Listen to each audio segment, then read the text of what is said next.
one constant through all the years, Ray, has been baseball. Little roller up along first, behind the bag. It gets through Buckner. Here comes Knight, and the Mets win. Now the 2-1. Line drive to base hit. Just as the score of the tying run. Green to the plate. And he is safe. Safe at the plate. The Braves go to the World Series. Have reserved seats somewhere along one of the baselines that sat when they were children and cheered their heroes. Gibson swings and a fly ball to deep right field. This is going to be a home run. Unbelievable! A 3-run home run for Bucky Dent. The Yankees now lead it by a score of 3-2. Ladies and gentlemen, Mazeroski has hit a 1-0 pitch over the left field fence at Ford Field to win the 1960 World Series. They'll arrive at your door as innocent as children, longing for the past. The Pope arrived at Yankee Stadium. As one enthusiastic announcer put it, he is standing on second base. Reggie Jackson. Long drive right field. It is goodbye. Big World Series for Reggie Jackson. The Blue Jays are World Series champions as Joe Carter hits a 3-run home run. Racker throws. There's a left back. It's going to be, I believe, the Giants from the pennant. The Giants from the pennant. The Giants from the pennant. The 0-1 pitch. A liner off Nagy's glove into center field. The Florida Marlins have won the World Series. The memories will be so thick that I can brush them with my faces. The 1-0 delivery to Fisk. He swings, long drive, left field. If it stays fair, it's gone. Home run. The Red Sox win. And the series is... Lolich fires. Ball is hit high in the air. This should be the series. Freehand waving everybody away in foul territory. Detroit wins. Here's the pitch to Willie. There's a liner straight to Richardson. The ball game is over and the World Series is over. Willie McCovey hit it like a bullet. A line drive right. Baseball to mark the time. The Oakland A's take. I'll tell you what, we're having an earth. Good evening, ladies and gentlemen, and welcome to Candlestick Park for Game 3 of the 1989 World Series. It's been erased like a blackboard, rebuilt and erased again. Frank Robinson, the right-hand batter. Long drive to left field. Way back. This is goodbye. Home run. Base hit loaded, 1 out. Pena in a jam. The Twins are going to win the World Series. The Twins have won it. Ozzie with 1 out. Smith corks one into right down the line. It may go. Go crazy, folks. Go crazy. It's a home run. And the Willie Mays just brought this crowd to its feet with a catch which must have been an optical illusion to a lot of people. This field, this game, is a part of our past, Ray. It reminds us of all that once was good, and it could be again.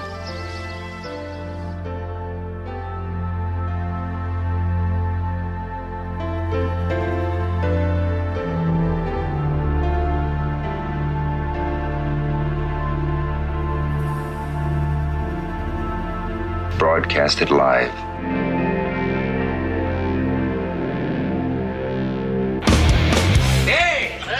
Who wants to have some fun? There are balls coming from all over the place. Left field, center field, right field.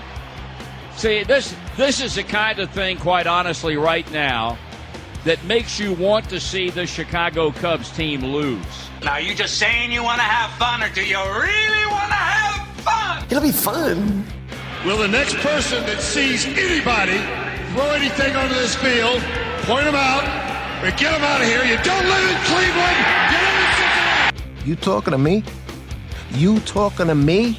That is the farthest thing in the universe from the truth. Hello, everyone, live. It's the Dan Scott Show. And right there is your host, Dan Scott.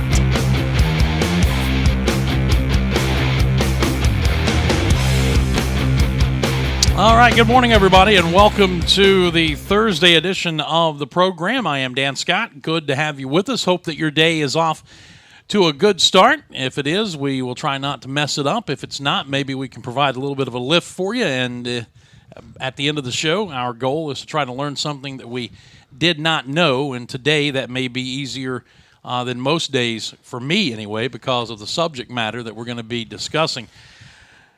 I normally don't do guests right at the very beginning of the show, like to have time to set it up, but when that's the only time someone of the esteemed nature of Doug Allison has in his busy schedule, then obviously we make as many exceptions as we possibly can. The longtime men's soccer coach here at Furman University, here to do a little season preview and see what else we can get into. How you doing, man? Great, Dan. Good to see you after the summer and ready for a new season. Are you ready for a new season? That's the question. Not yet. Not yet. Obviously, this is 1 week into preseason, so still learning some names and tendencies and stuff like that from our guys. But it's how preseason is. 2 days are not easy, but you got to drill through and you got to grind through. Yeah, while college football has done away with 2-a-days, soccer, football, if you will, you guys can still go on and do it because of, I would say, the lack of the physical nature of, compared to football anyway, but we all know that there's some physicality in your sport too. Yeah, there's a lot of running. There's a lot of running, and they'll say too much running after the last couple of days we've had. Oh, yeah? So, it's been the last 2 days were pretty tough. How long does it take you as a rule to get a feel for a new team at the beginning of every year? Well, you have an aware. I mean, our team changes every semester. I mean, people think it's every 4 years, but actually we change every semester. The seniors typically graduate at Christmas time. The new guys are coming in, and the seniors don't play in the spring anyway. They're getting ready to graduate and ready for further education or vocation, whatever they're going into. So captains emerge in the spring, but then new guys come in the fall. So every year and every semester, as you have a different team. So it changes all the time, every 6 months. But to get a feel for a new team is not easy. Your leaders are established, hopefully, in the spring, which are Danny and Cam this year, who are our two senior captains. And then all the newcomers coming in. There's transfers coming in as well. So you have a lot of moving parts this time of year. So with that kind of constant turnover, is it more difficult in your sport to establish veteran leadership than it is maybe in other sports? Well, we have our team votes for our own captains, and they like to have their own guys in for the line of communication between the team and the coaches, and between us and back. These two guys are doing a really good job. They really did a good job in the spring. But I like the team voting for him, and Danny and Cam have done a good job so far. And when to line it down a little bit, when to vamp it up a little bit, even through meals, through different, the pulse of the team is them. They have the locker room right now, which is a very, very important thing. But it does change every semester, and hopefully it'll be a good semester for us. Just kind of scanning your roster here, and without doing an actual count, it looks like you've got a pretty good mix of upperclassmen and underclassmen. Yeah, we got 5 seniors this year, very experienced guys. I mean, we will miss them after this year, but those 5 guys have played a lot, been through a lot of very, very tough games against great opposition, particularly in the last couple of years. So hopefully get some leadership on the field from them as well, because our sport is so different to a lot of other sports where they have to react on game day without us bringing them off. No timeouts. They have to react to goals up and goals down, and men up and men down, and referees, and all the things that go on, injuries that go on in a game, they have to react to during the game.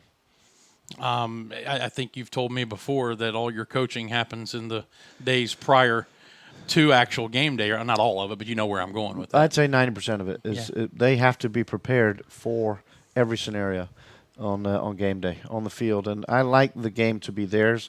We'll make the substitutions. We may talk to the ref a little bit, but more often than not, I liked when I was a player.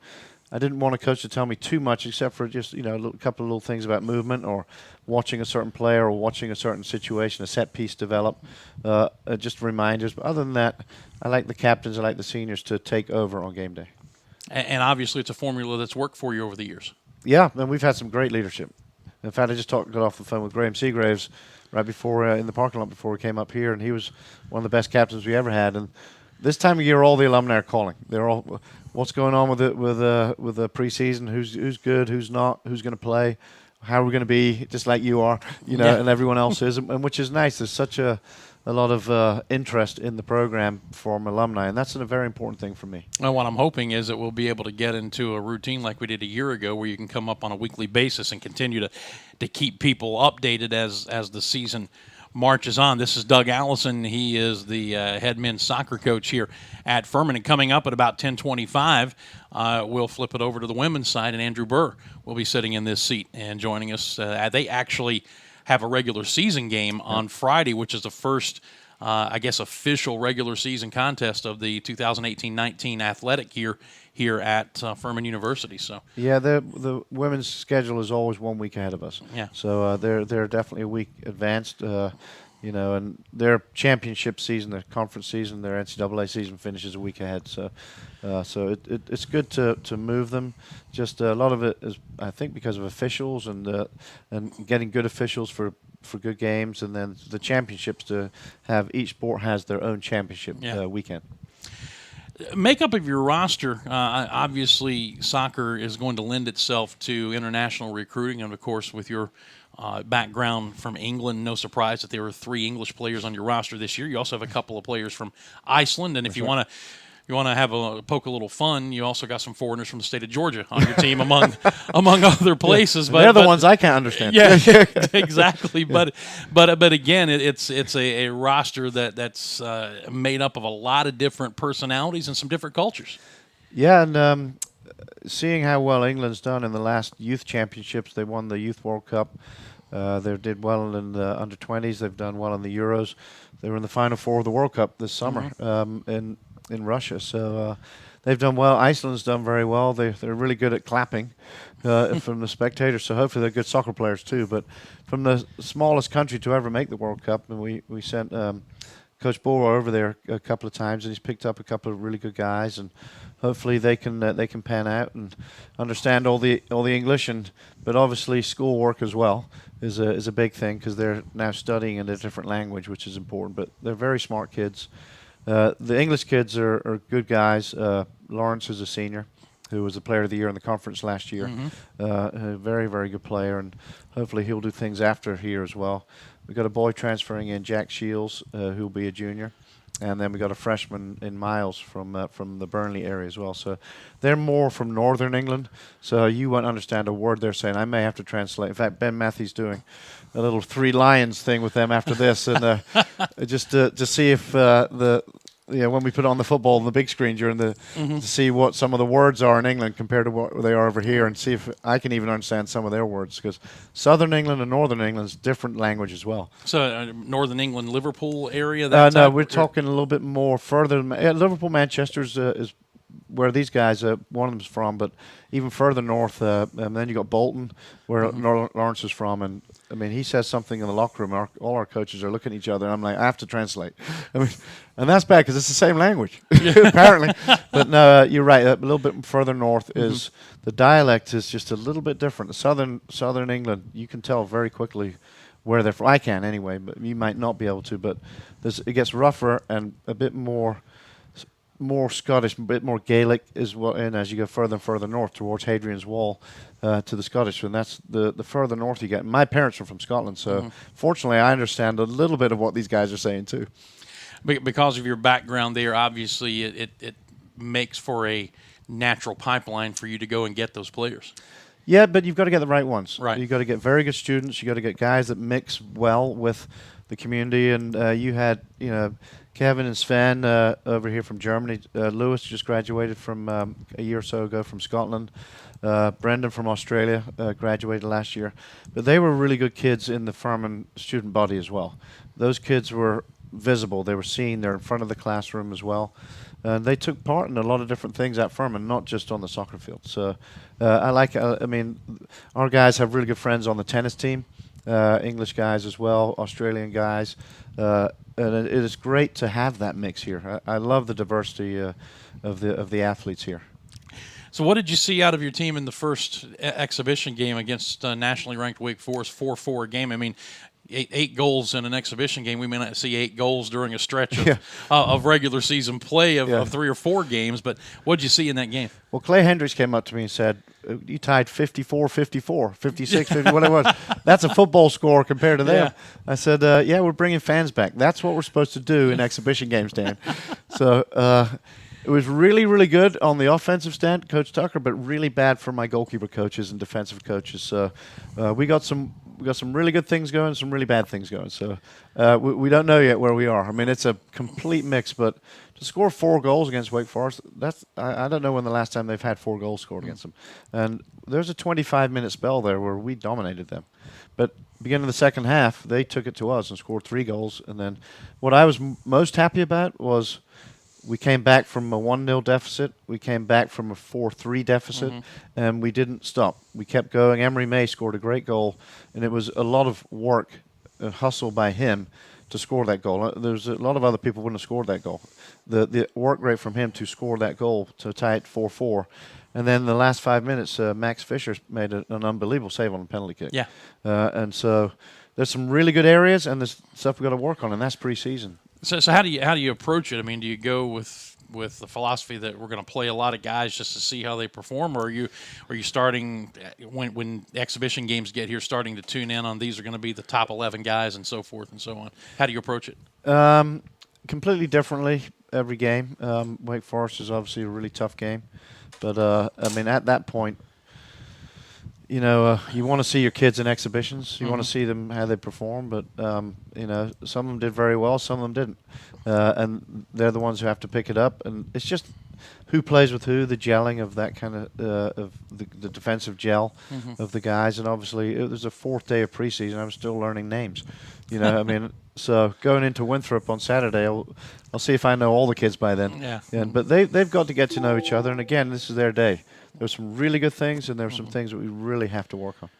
So basically, you're looking in games like this, just looking at some different combinations to see who gels with who, and trying to find that I don't know if there's ever a perfect combination, but as close as you can get when the season opener gets here. Yeah, and there was a couple of guys. I mean, Cam didn't play, our captain. He was slightly knocked up, so we didn't let him play. And I wanted to put Fish in goal. Towards the end, he came in very fit, great attitude this year. He's really pushing Ben for a starting spot, and I mean, he's earned that time. So, you know, last year Ben would have played the whole game. This year, Fish got 20 minutes and probably get a little bit more in the Winthrop game because he needs to be game ready, and he certainly was. He came in and made a difference. So you've got the second exhibition on Saturday with Winthrop. Just from an approach standpoint, how will that be different than game 1? Well, we've got to know our kids just a little bit more. We've worked on a lot of defensive work, and now we're starting to change a little bit into the attacking mode. And again, what combinations work? Because we're a week away on Saturday from our tournament in Ohio State. So that's where we have to be ready. So it's fitness, it's gelling, it's again, it's game day, it's their day. So what's the difference in a week between Wake and Winthrop? And hopefully we've made some steps. So you open up on the 24th at Ohio State in Columbus in the Wolstein Classic. 24th, Ohio State, 26th, Dayton. Then at Charlotte on the 31st, Davidson on September the 4th. Don't have a home game until September the 8th against Presbyterian. As you look at the schedule, do you have the kind of balance in your non-conference that you want heading into the SoCon season? Most important thing is that we're ready for the conference. The most important thing. And I like playing the big teams. Ohio State, Clemson, South Carolina, Wake. I mean, I like playing those names on our schedule. Is very important for recruiting. It's very important for us to see where we are. But then when it comes to conference time, it's a whole different season.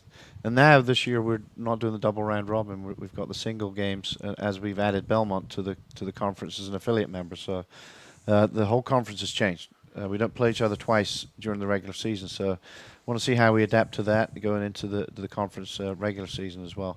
And by the way, the PC game just got named as the Quinn game, so McNeil Cronin will come back with Quinn. So if we could do a little something on that Absolutely. weekend when he's here, or building up to that for Down syndrome, and one of our players, Emery May, and his father David played here as well. His brother Wyatt has Down syndrome too, so we're trying to get them in from Kansas as well to join McQuinn and do a big thing for Down syndrome that day. Yeah, I definitely. I thought it was fantastic. Last year we had McNeil and his wife and Quinn here in studio with us. She's running around. Yeah, keeping her active is good. And listen, that's what we're here for. We would love to do that again. Toughest competition you anticipate inside the SoCon? There's not an easy game. I mean, Greensboro typically is a big rival game, but Mercer's been very tough in ETSU the last few years. Wofford's always a local rival. I mean, so we don't know anything about Belmont except for they play on turf. So maybe training out here the week before that. So don't really know too much about the guys yet, and obviously it's the end of the year. So we'd like to see what most other guys are doing, but still, everything you've done up till then, you can throw out the window. I mean, because conference time it's a bit of a war. Well, we're looking forward to following the story as it unfolds all season long, and again, hope that you'll be able to come up with us on a regular basis like you did a year ago, and when we have a little more time, I want to discuss just for a bit my World Cup viewing experience. You're going to be proud of me now because I stepped completely outside of character and watched a good deal of the world. I was rooting for England, man. You better have. I was hoping so. Yeah. The 3 lines. Yeah, my wife and I made sure we watched every game that were they were you singing involved It's in. Coming Home? Were you singing that?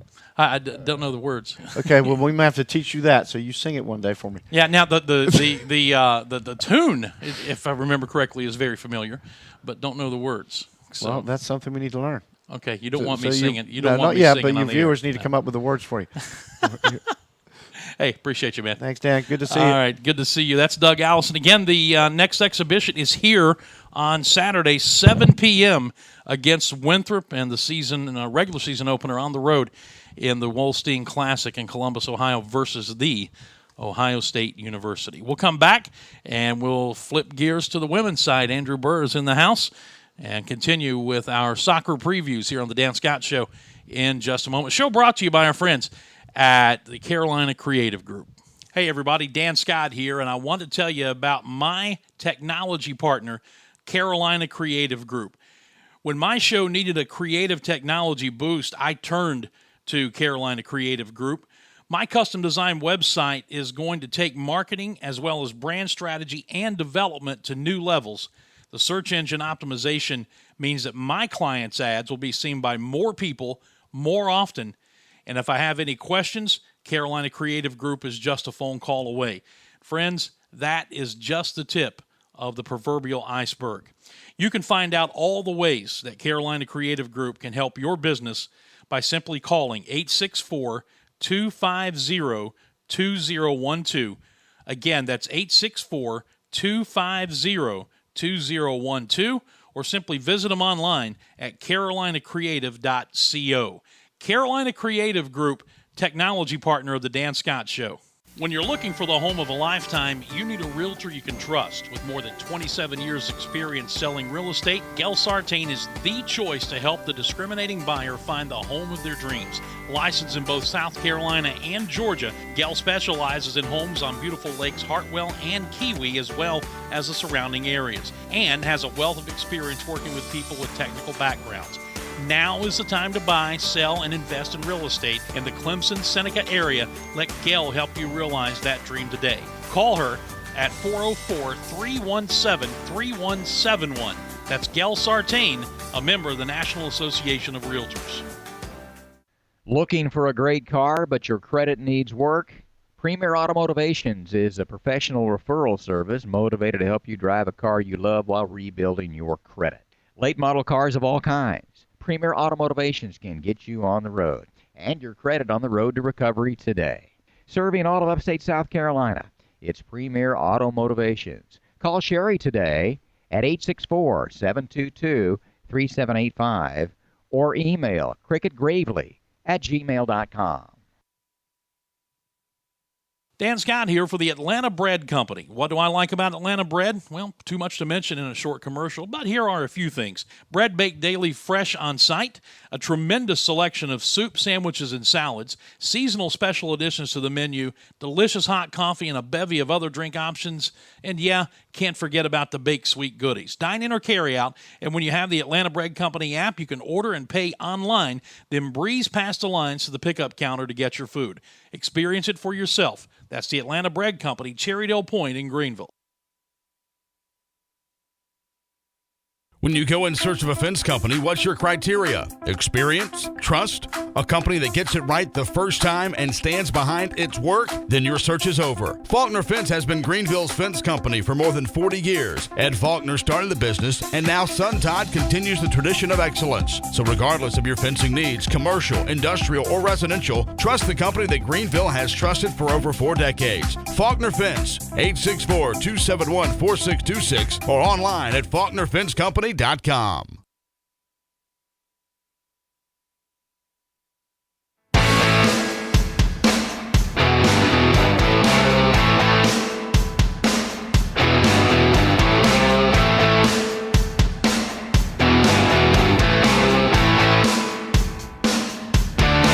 right, welcome back to the show as we continue live here on this Thursday edition of the program.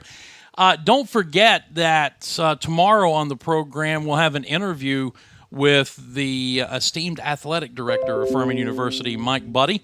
That will be something I'll actually record this afternoon about 1:30. He is heading to the Bronx this weekend for the 20-year anniversary celebration of the New York Yankees 98 World Series championship team. Of course, he was a pitcher on that team, so he'll be heading up there for that. That'll be the feature on tomorrow's program. Right now, we continue with our Furman soccer previews. Doug Allison has exited stage right, and Andrew Burr, the women's coach, is in the hot seat now. How you doing? I'm doing very well, Dan. Pull that How are you? microphone just a little bit closer to you. I got you. There you go. New year, you guys are a week ahead of where the men are, so you actually have the first regular season athletic event for the athletic calendar year at Furman coming up on Friday. We do. We host the University of Richmond out of Virginia. Great competition school, very similar to Furman. They have a new coach there, Marty Beal, who just got the job about 4 or 5 months ago, and he's going to do a really good job with that program. So we're excited about the opener on Friday night. It's a little bit unique for us. The women's soccer schedule continues to get pushed forward on the front end. So, we reported on August 2nd, which is earlier than we've ever reported. So we've been on campus now for 2 weeks, and our freshmen have a really good feel for campus, and we're ready to play a game. Well, we'll talk more about that game and the schedule coming up here in just a bit. But let's start with your roster and who you have coming back, and maybe more importantly, who you don't have coming back from the team that won the regular season in the Southern Conference a year ago. Things in the tournament didn't go obviously as you'd hoped, but you had a phenomenal regular season. And you had, obviously, as most teams do, you had some veteran leadership there. Yeah, we really did. And,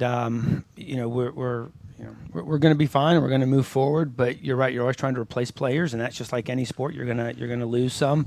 You're going to bring in some freshmen. The seniors from last year really gave loads of leadership. In the back, we were very solid. We had 2 of our marking backs that graduated. We had 2 center mids and 2 forwards that all left due to graduation. So, on the other side of it, there's some young players now that are seeing some great opportunities. We played Clemson the other night, and we had multiple kids playing that hadn't had a lot of experience. So it was great, and I think they're going to step up and they're going to fill these shoes. But there's players like Molly Dwyer, a senior for us last year, that just scored a boatload of goals, and that's now a void we've got to fill. And we've got the players to do it. It's just a matter of now them stepping up and doing it. But we're excited. We look at last year's season, what a great run, undefeated in SoCon play. I think we scored 20 goals and only gave up 1 during the entire SoCon season. So it was a great year. The bar was set high, but that's the way we operate. Is we want to see that, match that, and improve on last year's season. Well, to do so this year, obviously, in any sport, there's changeover because of graduation. So tell us about the leadership for this current edition of the team. So we've got some great seniors. Our two captains are Virginia Poe from Alabama and Maddie Kulik from Florida.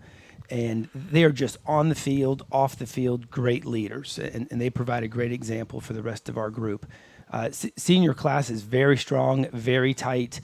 If we can win a SoCon championship this year, they will get 3 rings out of 4 years, which is pretty impressive for a group. So we're looking to them for some leadership. We've got some underclassmen that came on big this past year. Aaron O'Hearn in center midfield for us has just been a total stud. We played in the spring. We played Georgia and then South Carolina kind of back-to-back in about a week period, and we won both games. We beat Georgia 2-0. Beat South Carolina 1-0, and she was just a stud. She was great.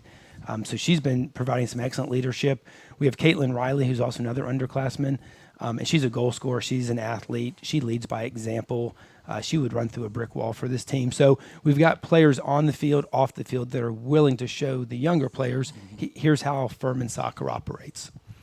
This is Andrew Burley, a women's soccer coach here at Furman. As I'm looking at the makeup of your roster, one similarity to Doug's roster with the men, you have, seems like a nice mix of upperclassmen and underclassmen. The one stark difference that I'm seeing just by looking at where these kids are from, one international player happens to be from England, which would make Doug very happy. But whereas he has 5 international players, you have 1. Is that a normal difference in the women's game compared to the men's game? I think it probably is. I think when you look at the men's game, the U.S. is still trying to catch up a little bit. And you saw, obviously, with the World Cup this past summer where our U.S. national team doesn't even qualify for the World Cup. On the women's side, the U.S. is still seen as the leader in our sport. So not only is our women's national team qualifying for the World Cup, but our team is winning the World Cup. So I think for us, going overseas is something we're going to try to do more of. But some of the countries overseas are trying to catch up to what we're doing in the U.S. on the women's side versus men on the men's side. Overseas, the international game on the men's side is so strong. So we're excited. Ellie Perkins is a freshman for us. She's from just outside of London. She's been playing with Arsenal for the last 2-3 years as an amateur.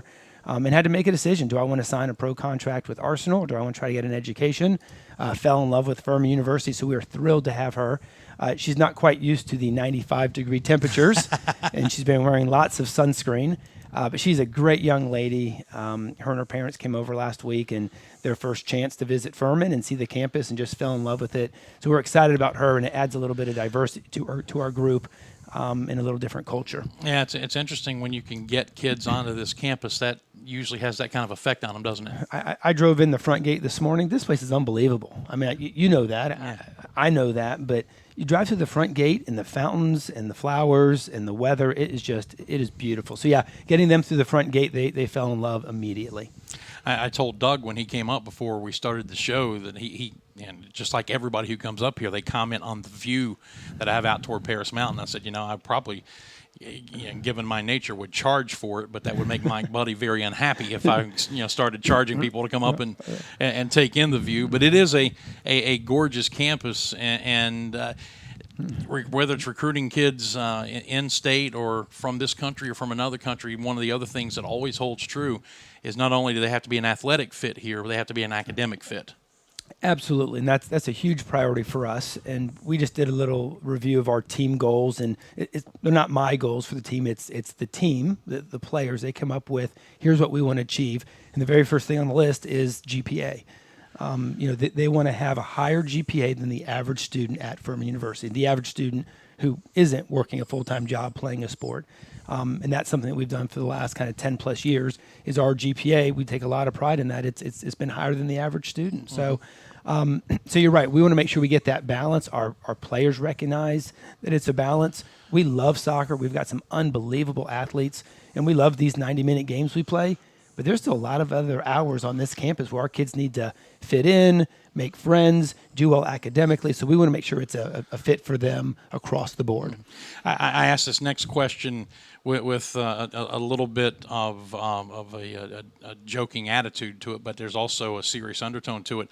Those of us who are married know that it's very, very difficult to keep one woman happy. How do you keep 32 women happy? It is not easy, my friend. It is not. So before I started coaching women's soccer, I had a big head of hair. It almost looked like a mullet. It was working for me, completely bald. I worried nonstop. It's nice during preseason. I got to sit with Doug and Brett and Tucker and Charlie from the men's team yesterday, and I got to sit at a table with all men. It was awesome. We actually had normal men conversation. But no, I wouldn't trade it for the world. And I've got, obviously, my wife, who I met at Furman. I've got 3 kids. My youngest is a daughter. Her name is Sophie. She's 12. But I really feel like I got 32 other daughters. And yes, the soccer is so important, but I care about these kids in the classroom and off the field. That's what it's all about. And there's a little bit of drama and a little bit of stress, but I would say very, very little. Our group is focused.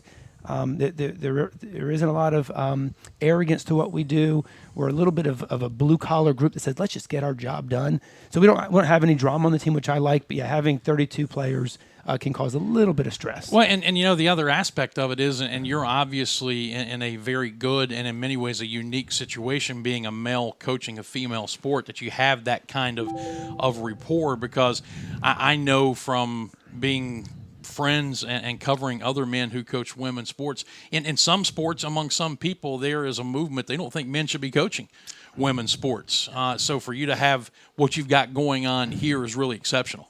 Yeah, no, I think it is. And it varies from sport to sport, I think, a little bit. I mean, I look at the Southern Conference right now. We have 10 teams in the Southern Conference. All 10 teams are coached by men, which I think is very interesting. And that's not the case for all sports. I think if you look at softball, it's probably dominated more on the female side. So I don't really know what the approach is. I think that either you can coach or you can't coach. Yeah. You can either relate with these kids or you can't relate with these kids. And regardless of the gender, I think it's probably irrelevant. I will say, and I've known Doug since the mid-'80s, and I played here. I know men's soccer well. I know our men's team very well. I would not last one day coaching our men's team. It is a completely different sport, a completely different approach to what you do. So it is interesting how, yes, it's the same soccer, same sport, but it's coached very, very differently. Yeah, I gotta guess though that in many ways the mentality is the same when Doug walked in here after commenting on the View. And of course, for those who don't know, my office is the football radio broadcast booth here. So we're looking across Paladin Stadium. He walks down to the first level so he can see the field, and the first thing he asked were, how are our kickers this year? So, which you know a little bit about. Yeah. It seems like a long time ago, but I know a little bit about that, and certainly have so much to be thankful. My experience at Furman, obviously played soccer here for 4 years, but somehow a coach by the name of Jimmy Satterfield somehow convinced me to be the kicker for the football team. So I got to kick here for a year, and I look at this field, and it brings back goosebumps and fond memories of full stadiums and big-time games and getting to kick in front of a nice crowd. Coach Clay Hendricks was an assistant coach then, so it's kind of neat for the two of us to get to reminisce on kind of the glory days and what we used to do, and as he and I both played here, and then we're so excited about obviously the future of Furman athletics, and sometimes things seem just haven't changed a bit. You know, the site of campus, the smells, just the sounds. It feels like campus. But then I look at some of these facilities and I realize things have really changed. I mean, our facilities are unbelievable. He and I were joking. Alley Gym, which is going through a renovation right now, all 400-plus student athletes were out of Alley Gym when we were here. And we were just absolutely right on top of each other. We shared one sports medicine, one sports information. We're sharing locker rooms. We made it work, and it was fine. But I look at what we have now, and it's like, this is what Division I college athletics should be all about. This is Andrew Burr. He's the women's soccer coach here at Furman University. You've had 2 exhibition games, both scoreless ties at Elon, at Clemson. I'll ask you the same question I asked Doug. How do you approach the exhibition games as far as what you want to see and how many different players you want to see it from? Yeah, and certainly you see 0-0 or 0-0, as Doug would say. You might think, oh, that's not a very exciting game. We went into both those games knowing the score is borderline irrelevant, and it might be nice for a press release for Jordan to do, but outside that, we really don't care about the score. We want to see what the character of this team is going to be. We want to see which individuals really step up and perform, and then on the other side, which players are struggling when it comes to the game environment. So, yeah, both great events. We played Elon up in Charlotte, and we went to a local club park there and we had 1,000+ kids watching the game, which is a great environment. We played 22 players in both those games, which was awesome. I was thrilled to get to play that many. During a traditional regular season game, we're looking at a starting 11 plus maybe 3 or 4 off the bench. So I might play 14 to 16 players normally. And these exhibitions got to play 22 players, which is what it was all about. And we learned a lot about our team. Going down to Clemson, historic Riggs Stadium. They had a nice crowd. It's Clemson, a beautiful stadium. That's a nice moment for our kids to be there and say, huh, they're just like us. Right. They got Clemson on the front of their jerseys. We've got Furman on the front of ours. But a very good game, 0-0. They certainly had the better of us in the first half. I thought we did very well in the second half. Had 3 or 4 great chances that we could have had the game winner. But yeah, learned a lot about our team in those two games. For a soccer novice who, as I was telling Doug, that he'd be proud of me because my wife and I really for the first time ever got really engrossed in the just completed World Cup and we're watching it, every time games are on, we were watching it and getting more accustomed to the game at that level and understanding at the professional level, at least in the World Cup, what the limited substitution patterns are. How does that translate to the college game? Are the substitution rules similar in the college game? They are very different, and they're always tweaking to see if it can potentially go in line with what the international rules are. We have no limits on substitution. So when we play 22 in exhibition, we can do that in a regular season game. And you can pull them in and out? So you can re-enter in the second half. If you come out in the first half, you can't go back in. If you come out in the second half, you can re-enter in the second half. But you know what Doug and I both grew up with, the traditional soccer is you got your starting 11, and they go 90 minutes, and it's a little bit more of an Iron Man approach to it. And college soccer, in my opinion, unfortunately, has turned into a little bit of, all right, let's get 4 or 5 new fresh legs on. Let's run. Let's chase. And there's not the strategic side that I think Doug and I grew up with a little bit. It's more about how athletic can we be, how fresh can we be, how quickly can we play forward. So it's an adjustment. But for our players, we talk about it often. The approach that the international professionals in the World Cup take to those games is very different than ours. You see the starting 11 warming up. You see 3 or 4 on the side just doing some real simple warm-up stuff. But those 3 or 4 warming up, no, they're not going to play for 45, 60, 90 minutes. They might not play. So warm-ups are different. Everything is a little bit different when you're trying to prepare for 11 to play versus 22 or 26 to try to play in a game.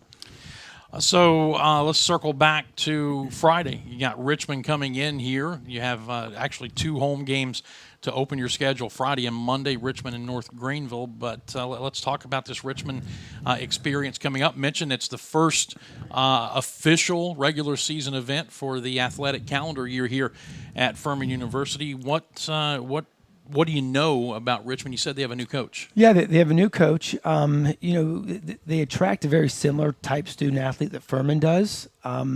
So I think from that standpoint, we're going to be pretty similar. They've got 3 players, I think, on their roster that got significant minutes last year that they're going to be playing. They have a new coach, a new system. It'll be our first game for both of us, so scouting has been very limited. Don't have a lot of tape on them. So I think it's going to be good. I think for us, no matter who we play, we're going to be very disciplined in the back. We talked to our back four and our goalkeeper. We are low risk in the back. We don't give up chances. And obviously we gave up 1 goal last year, so I think that approach works. I think we're going to be a fun team to watch. We like to throw players forward. We like to take players on. We like to create chances.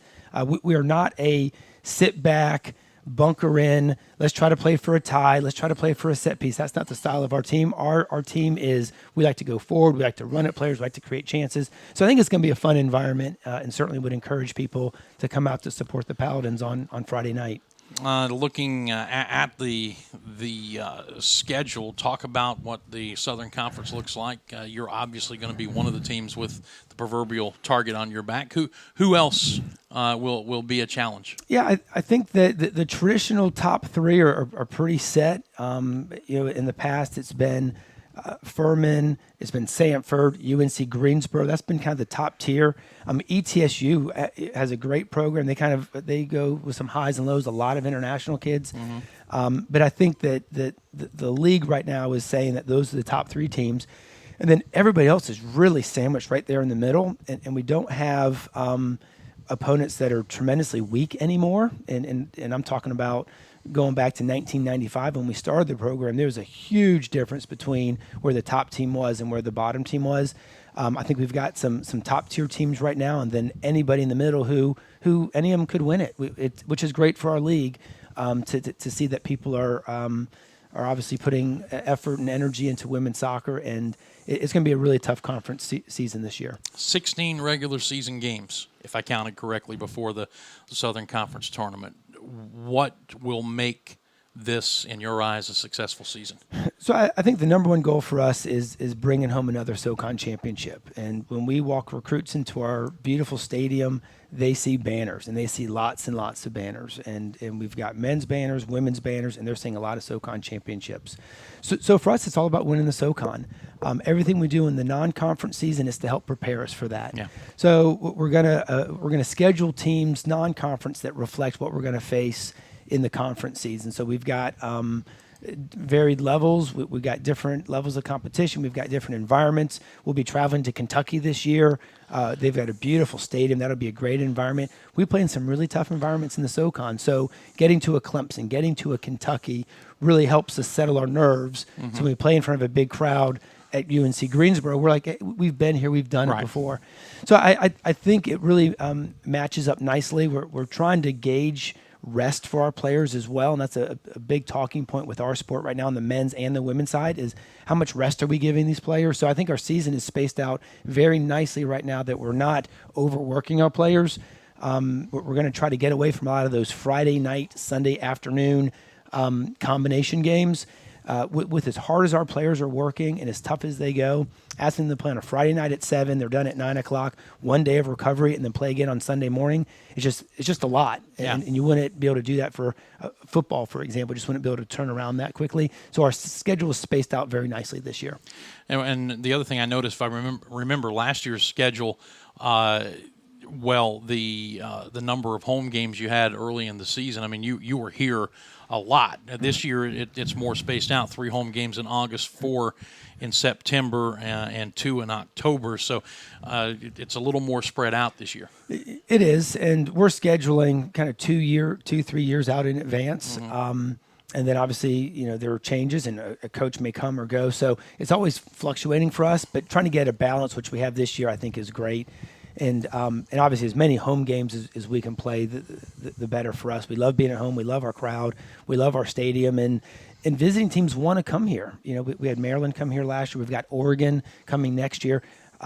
Teams want to come to Furman University to play. We're a very good RPI game. So a lot of these teams want to come to us. They're willing to come to us because they know that getting Furman on their schedule helps their RPI as well. Yeah. So a lot of the Power Fives want to come to Furman University, which is a little bit unique to our sport. Yeah, you don't get that in a lot of sports, quite honestly. No, you're absolutely right. I mean, obviously football is a crazy comparison, but in the last 5 years, we've had Alabama here, we've had Georgia here, we've had Auburn here, we've had Clemson here. Those teams aren't coming. Yeah, none of which are going to be here at Paladin Stadium. We would love to host them, and that invitation's out there. We'll let Dabo know, but it's unique to our sport that we're able to attract those types of teams. All right, so Friday night, 7 o'clock, right? We're excited. 7 o'clock. Stone Stadium. Need to get a bunch of people there. It would be nice. It would be really nice. We're looking forward to it. You want to make any guarantees? I do not, but thank you for asking. I'll make zero guarantees. I'll give you the opportunity anyway. We will work really hard. I guarantee that. All right. We're going to be able to do this on a regular basis during the season? Absolutely. Would love to. Would love great. to. All right. Thank you, man. Thank you. That is Andrew Burr, the women's soccer coach here at Furman. We'll take a break, come back, and get into wrap-up mode on this edition of the Dan Scott Show, and we'll do that right after this. If you're looking for the perfect frame for that special photo or painting, Custom Corners Frame Shop in Seneca can deliver for you. Family owned for nearly 4 decades, Trevor and the folks at Custom Corners Frame Shop pride themselves on quality, presentation, and professionalism. They offer picture framing for every budget, and every job is custom. Custom Corners Frame Shop also sells work from local artists as well as locally themed gifts. For more information, visit them at 289 Market Street in Seneca. Call 864-882-7736 or find them on Facebook, Custom Corners Frame Shop in Seneca. Hey everybody, Dan Scott here, and I want to tell you about my technology partner, Carolina Creative Group. When my show needed a creative technology boost, I turned to Carolina Creative Group. My custom design website is going to take marketing as well as brand strategy and development to new levels. The search engine optimization means that my clients' ads will be seen by more people more often. And if I have any questions, Carolina Creative Group is just a phone call away. Friends, that is just the tip of the proverbial iceberg. You can find out all the ways that Carolina Creative Group can help your business by simply calling 864-250-2012. Again, that's 864-250-2012, or simply visit them online at carolinacreative.co. Carolina Creative Group, technology partner of the Dan Scott Show. When you go in search of a fence company, what's your criteria? Experience? Trust? A company that gets it right the first time and stands behind its work? Then your search is over. Faulkner Fence has been Greenville's fence company for more than 40 years. Ed Faulkner started the business, and now son Todd continues the tradition of excellence. So regardless of your fencing needs, commercial, industrial, or residential, trust the company that Greenville has trusted for over 4 decades. Faulkner Fence, 864-271-4626, or online at faulknerfencecompany.com. Hey everybody, Dan Scott. You know, I've been telling you for some time now that I switched the protection of my home and family to Security Complete. I can tell you that I've been ecstatic with the results. Locally owned with more than 40 years experience in the industry, Security Complete uses nothing but the latest technology, which equals low overhead, which equals greater savings to the customer. Fully automated systems with monitoring rates much lower than the competition. Security Complete gives you all this and does not require a contract of any length. Find out more by calling 864-546-0630 or find them on Facebook and Twitter. Security Complete, my first line of defense. Make them yours today. The Walk a Mile Project is a 501c3 nonprofit Christian humanitarian aid organization whose goal is to organize, build, and invest in ways to meet the physical needs of impoverished communities around the world. What do? They encourage and equip groups on how to prepare for a mission trip, how to get there, how to form a trip, and how to raise funds. Then the Walk a Mile Project teaches groups how to build houses, conduct medical clinics, feed a village, you name it. Find out how you can partner with one of their mission trips or set up one of your own. Visit their website, thewamproject.org, thewamproject.org for more information. That's the Walk a Mile Project. Let me tell you something, Cowboy. This rookie can really bring the heat. He's smoky and spicy with a Chipotle style all his own. It's a new Montgomery and Chipotle barbecue sauce. Make it a part of your home team. Available now at your neighborhood grocer or online at CincyFavorites.com.